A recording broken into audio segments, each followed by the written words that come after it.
जय हिंद सभी को, जय Hind. Welcome to Galaxy Study Point. देखिए, आज हम बात करेंगे संडे की छुट्टी के पीछे का क्या कारण है। सभी लोग स्कूलों में, सभी संस्थाओं में, सभी बच्चे और जितने भी कर्मचारी हैं, सब लोग संडे का इंतज़ार देखते हैं आखिर कि संडे कब आएगा और हम छुट्टी मनाएंगे, उस दिन एंजॉय करेंगे। तो आखिर क्या कारण है इस छुट्टी के पीछे का। भारत में ये छुट्टी क्यों मनाई जाती है, चाहे वो सरकारी संस्था हो, चाहे वो स्कूल हो, चाहे वो कॉलेज हो, चाहे वो कोई प्राइवेट संस्था हो।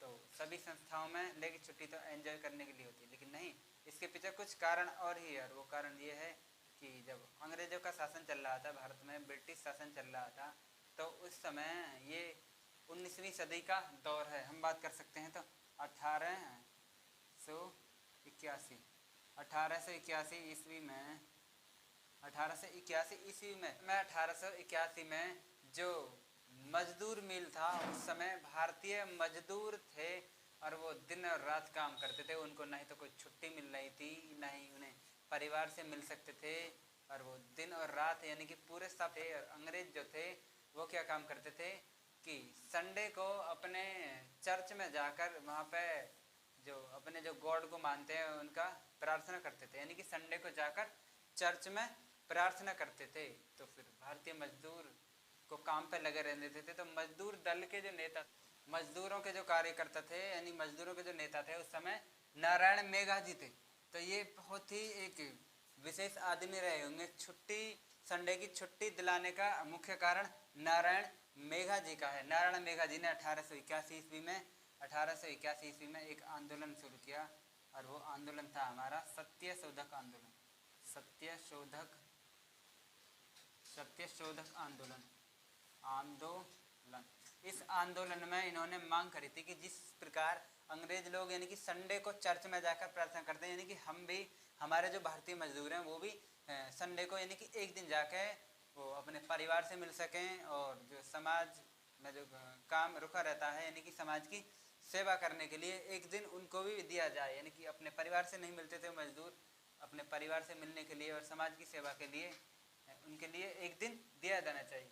तो अंग्रेज इस बात को नहीं मान रहे थे कि भारतीयों को इसी तरह काम पे लगा रहने दो, इसी तरह काम पे लगा रहने दो। और ये आंदोलन ये करते गए, और इसके बरकरार ये आंदोलन चलता गया। और ये करीब आंदोलन 9 वर्ष तक चला। 9 वर्ष तक चला।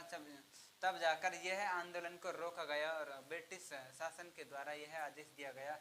तो 10 जून सन 1890 को ब्रिटिश शासन ने यह बात पारित कर दिया था कि अब भारतीयों को भी संडे की छुट्टी मिले करेगी। यानी कि 10 जून के बाद से आज तक हम सभी भारतीयों संडे की छुट्टी मनाते आ रहे हैं। दूसरा कारण यह है कि जो ग्रेगोरियन कैलेंडर होता है और जो हिंदू कैलेंडर होता है, हिंदू कैलेंडर का जो दिन स्टार्ट होता है वो संडे से होता है। तो हिंदू कैलेंडर के हिसाब से नहीं है ये छुट्टी, जो है ग्रेगोरियन कैलेंडर यानी कि जो इंटरनेशनल कैलेंडर है उसके हिसाब से, यानी कि ग्रेगोरियन कैलेंडर का जो पहला दिन माना जाता है वो मंडे को माना जाता है। पहला दिन मंडे को माना जाता है। अंतिम दिन जो माना जाता है वो संडे को माना जाता है। ग्रेगोरियन कैलेंडर के हिसाब से जो इंटरनेशनल कैलेंडर है जिसको आज पूरी दुनिया मानती है, उसके हिसाब से संडे का जो दिन था वो 7वां दिन था। 7वां दिन यानी कि आखिरी दिन था। तो इस समय अंग्रेजों ने इसीलिए संडे के दिन को अपने चर्च में जाने का निर्णय लिया था, यानी कि चर्च में जाकर संडे को प्रार्थना करते थे। यहाँ तक की बात आपको समझ में आई होगी कि संडे की छुट्टी के पीछे का कारण सभी लोग ये सोचते होंगे कि संडे की छुट्टी को मूवी देखने जाएंगे, वहाँ जाएंगे। तो ये नहीं है।